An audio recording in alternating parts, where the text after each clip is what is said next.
మారలేవు. సింగరేణిలో మారినాయి కానీ కోల్కతా డిజిగ్నేషన్ మారలేదు. కోల్కతా డిజిగ్నేషన్ మారలేదు. ఇది స్టార్టింగ్ నుంచి సింగరేణి స్టార్ట్ అయిన కాడ నుంచి ఇదే డ్రెస్సింగ్ రాడ్ ఇదే వాడాలి. డ్రెస్సింగ్ రాడ్ అంటారా దీన్ని?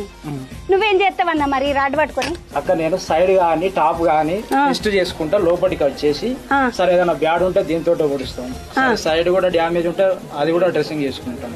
మెయిన్ అసలు మనం స్టార్టింగ్ చేసేది top and side dressing. Top and side dressing. దీనికి బ్యాడ్ సరే ఏదన్నా వేరే పరికరం కనిపెట్టలేదు సింగరేణిలో కూడా, ఓన్లీ ఇదే పరికరం. మనం బ్యాడ్ కానీ సైడ్ కానీ బ్యాడ్ కావాలంటే ఇదే. అక్కడ ఇట్లా మేము ఈ రూఫ్ టెస్ట్ చేసుకుంటాం. అంతా ఓకే, మంచిగా సౌండ్ వచ్చింది కదా ఓకే అన్నాడు. అంత ఓకే. డల్ సౌండ్ వస్తే బ్యాడ్ అయింది అనుకో, డల్ సౌండ్ వస్తుంది. దాన్ని ఏం చేస్తామంటే దాన్ని మేము క్లియర్ చేసుకుంటూ వెళ్ళి మళ్ళీ పేసిగా ఇలాగే మేము లో వస్తుంది. ఇగో ఇది 6L అంటే లెవెల్ 6 అన్నమాట. ఇది ఊడుస్తున్నారు. ఇది అప్పుడైతే వినబడుతుంది. ఏం నడుస్తున్నది? అవునక్క, ఇప్పుడు మనం ఏం చేసినట్టు అటు బొగ్గు తీసేసినాం. అంతా బొగ్గు తీసేసినాక అంతా ఖాళీ ఉంటది కదా, ఆ ఖాళీకి మనం ఇట్లా అడ్డు పెట్టినాం, బ్యారికేడ్ అంటాం దీన్ని. బ్యారికేడ్ ఇట్లా అడ్డు పెట్టేసి ఇప్పుడు ఈ పైప్ ద్వారా మనం ఇసుక నీళ్లు మిక్స్ చేసి పంపుతాను. ఇదే పైప్ ద్వారా ఇప్పుడు అందులో నుంచి ఇసుక అంతా అలా పడుతుంది, నీళ్ళేమో ఇటు బయటికి వస్తాయి, ఇసుక లోపల ఆగిపోతుంది, అది మొత్తం నిండిపోతుంది, అది పూడ్చుకపోతే దాని తర్వాత మళ్ళీ ఇటు పక్కన మళ్ళీ బొగ్గు తీస్తాం. మీద మనకి సర్ఫేస్ లో బంకర్ ఉంటుంది, పెద్ద బంకర్ ఉంటుంది, అందులో ఇసుక పోస్తుంది. దాని పక్కన ట్యాంక్ ఉంటుంది, వాటర్ ట్యాంక్ ఉంటుంది. ఆ రెండింటిని మిక్స్ చేసి మనకు మీద నుంచి ఇక్కడ వరకు బోరోలు వేస్తాం. బోరోలు నుంచి పైపులు వస్తాయి. ఆ పైపులు మన అక్కడ నుంచి ఇక్కడ వరకు కిందికి లోపలికి వస్తాయి. ఆ పైపుల ద్వారా మనకు ఇసుక నీళ్ళు మిక్సర్ వస్తుంది. ఇసుక బూడిది అన్ని కలిసి వస్తాయి, అలా పడతాయి, నీళ్లు బయటకు వస్తాయి. కానీ తమ్మి నీళ్లు పోవడం ఎట్లా పోతాయి? ఇప్పుడు మన నీళ్లు పెరుగుతుంటాయి కదా, నీళ్లు పెరిగిన కొద్దీ ఈ నీళ్ళు ఇటు వెళ్ళిపోతాయి. ఈ నీళ్ళు ఇటు వెళ్ళిపోయి మనకు కిందికి వెళ్ళిపోతాయి. మొత్తం కింద మనకి మళ్ళీ పంపులు ఉంటాయి, పెద్ద పెద్ద పంపులు ఉంటాయి. ఆ పంపులు ఏం చేస్తాయి, కింద పెరిగిన నీళ్ళన్నీ మళ్ళీ మనం మీదికి పంపిస్తాం. ఇప్పుడు కొన్నిసార్లు ఇట్లా తవ్వకుండా అంటే నింపకుండా ఇట్లా వదిలిపెడతారా? అది ఒక రకమైన మెథడ్ ఉంటుంది. ఇప్పుడు అదేం మెథడ్ ఒకసారి చెప్పరా? అది కేవింగ్ మెథడ్ అంటారు. కేవింగ్ మెథడ్ అంటే ఏం చేస్తారు? అలా ఏం చేస్తామంటే ఇప్పుడు ఇది ఇళ్ళనైతే నింపుతాం కదా, దాంట్లో నింపకుండా ఏం చేస్తామంటే ఈ రూఫ్ బండనే పడేస్తాం, అదే నిండిపోతుంది. ఈ మీదికి దొవ్వితే అది పడిపోతుంది, నిండిపోతుంది. ఇవి ఏమిటికి వేస్తారు అన్నట్టు? అయితే ఇదేంటంటే మనం ఈ బండని మనం ఆపడానికి సపోర్టింగ్ వేస్తాం అన్నట్టు. ఇది ఈ స్క్రూ కాదు, ఇది ఇంత పొడుగు రాడు మళ్ళీ లోపలికి పోయి ఉంటది. ఆ బండని మనకు ఆపుతుంది అన్నట్టు. మీటర్ కోటి చొప్పున వేస్తాం మనం. మీటర్ ఒకటి చొప్పున వేస్తే బండను ఆపుతుంది. ఇప్పుడు ఎంతమంది పని చేస్తున్నారు మీరు మొత్తం? అంటే ఒక్కొక్క చోట కొంతమంది పని చేస్తారు. ఇక్కడ దీన్ని ఈ చోటుని మనం ప్యానల్ అంటాం.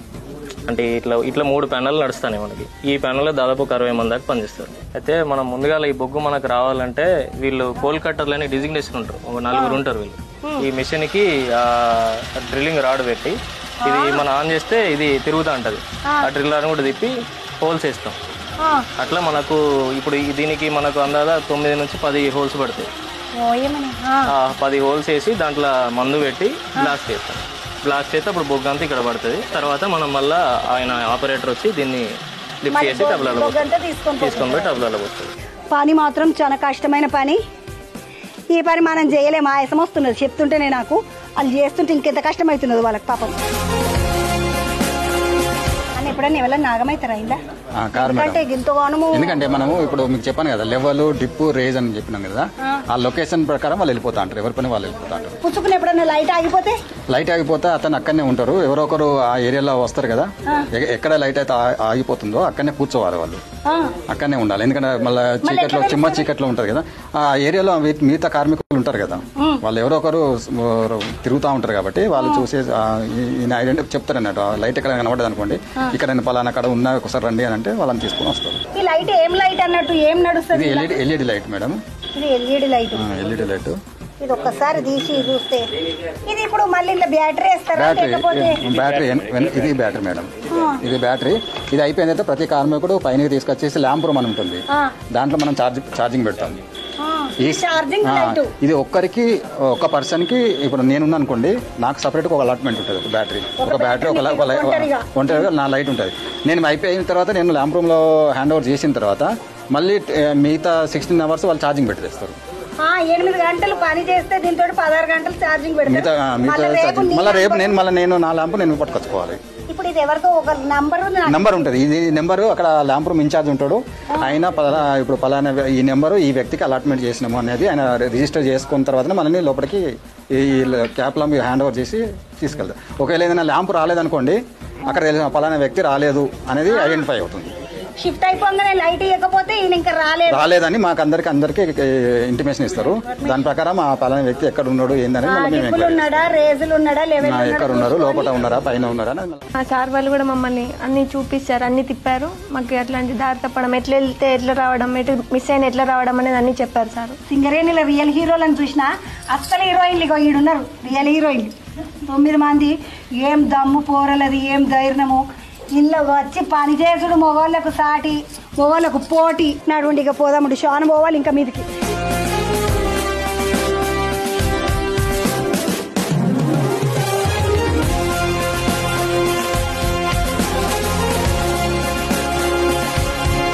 ఇప్పుడు ఆ కిందికి పోయిన వాళ్ళ డ్యూటీ అయిపోయింది. ఒక్కొక్కరు ఇగో లైట్లు వరుసగా చూడండి. ఈ లైట్లన్నీ కనబడుతున్న కార్మికులు అందరూ మీదికి వస్తున్నారు. తమిళ నమస్తే, పేరేంది? నా పేరు మల్లెపల్లి ముత్తయ్య. మల్లెపల్లి ముత్తయ్య, దిగుతావా? ఈ సంచిలో ఏమున్నది? బాగానే పెద్ద డబ్బా పట్టుకుని పోయినా. ఈ డబ్బాలో మందు ఉంటది. మందా? ఎక్స్ప్లోజివ్స్ ఉంటాయి. అదే బాంబు పెట్టి బాంబు ఎక్స్ప్లోజివ్స్ చూడొచ్చా తమ్మి ఒకసారి? ముత్తయ్య, ఈ తమ్ముని పేరు? ఓ ఎమ్మనే. ఇల్లు ఎంత ఉంటుంది తమ్మి మందు? 750 గ్రాములు ఉంటుంది. 750 గ్రాములు ఉంటుందంట. ఇచ్చేసిన ఇది లెక్క ఉంటుందా? ఏమైనా ఇంటికి తీసుకుపోవచ్చా? ఇంటికి తీసుకుపోకటి ఉండదు, లెక్క ప్రకారమే ఉంటుంది. అయిపోయిన తర్వాత మళ్ళీ మ్యాగజైన్ లో రిటర్న్ ఇవ్వాలి. రిటర్న్ ఇచ్చి సంతకం పెట్టాలి. బాంబు పెట్టినట్టే కదా. పెట్టి ఎంత దూరం పోయి కూర్చుంటారు మీరు? మేము అది పెట్టిన తర్వాత 100 మీటర్స్ లో షార్ట్ ఫైర్ ఉంటాడు. షార్ట్ ఫైర్ 100 మీటర్స్ లో ఒక్కొక్క కాడ సెట్ చేస్తాడు. సెట్ చేసిన తర్వాత హోగా అప్పుడు బాగా చెప్పిన తర్వాత అన్ని ఒక్కసారి వేలుస్తారా? అన్ని ఒకటేసారి ఒక్కొక్కటి వేలుస్తారా? లేదా అన్ని ఒకటేసారి వెలుస్తాం.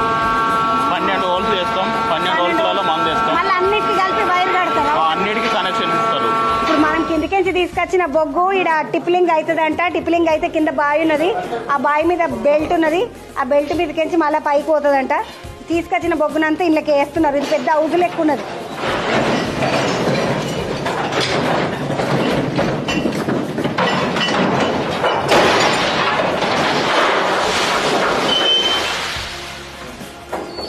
అయ్యా ఒక్కటే దెబ్బకు పడ్డది.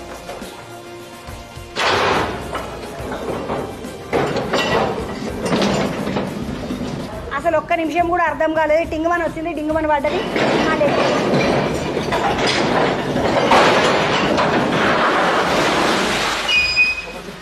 ఒక షిఫ్ట్ కు 250 డబ్బులు. ఒక షిఫ్ట్ కు 250. ఓయమ్మది చిన్న బరువు లేదు. 3 కూరలు నిలబడి గట్టి గుంజితే అది ఇట్లా సన్న చిన్న పిల్లలు కాదు, బందవస్తున్న పిల్లలు 3 గుంజితే మళ్ళీ ఎంటకు వచ్చింది. ఇక్కడ నుంచి బెల్ట్ మీద పైకి వెళ్ళిపోతే మనం ఇడికెళ్ళి మళ్ళీ బండి మీద పోవుడు పైకి. మనం బండి మీద